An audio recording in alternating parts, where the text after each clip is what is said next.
got in front of me right here is tteokbokki. This is basically rice that's been sort of plastered together in a kind of a cake form.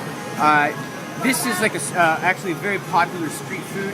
It's covered in red pepper paste, so it is quite spicy, very chewy. I'll talk about actual tteok in another video, basically Korean cake. And behind me also over here, I'm not at an aquarium. This is actually a restaurant, a seafood restaurant. So food being fresh is really important in Korea.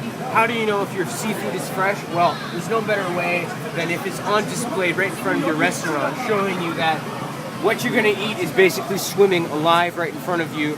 And moments before you sit down to eat it, it's killed. So it's the freshest of seafood that you can possibly order. And this is extremely standard in Korea all around. In fact, if you look over here, I'm not even sure what this is. I think it's abalone or some kind of surface-dwelling sea creature. And then over here we've got these really funny guys. These are the flat-faced ones that sit on the bottom. No idea what they're called, but always a pleasure to eat. This is another seafood restaurant.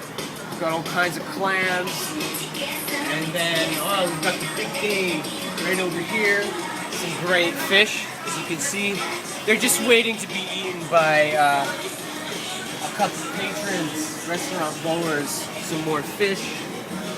And again, this is completely normal here. Every credible, famous seafood restaurant basically has the aquariums right in front of the restaurant with the fish, their product, their food on display. And sometimes it could smell a bit as you're walking around on the street, kind of a fish smell. But you know what? Hey, you're moving to Korea, so this is just something that you're gonna have to get used to. And I guess I could also mention that seafood in Korea is pretty much on the top of the totem pole when it comes to nice food. If you're gonna be going out with friends or with your staff and you're eating seafood, then that's a really special meal because it's always the most expensive, more expensive than meat. So it does show a bit of status that way.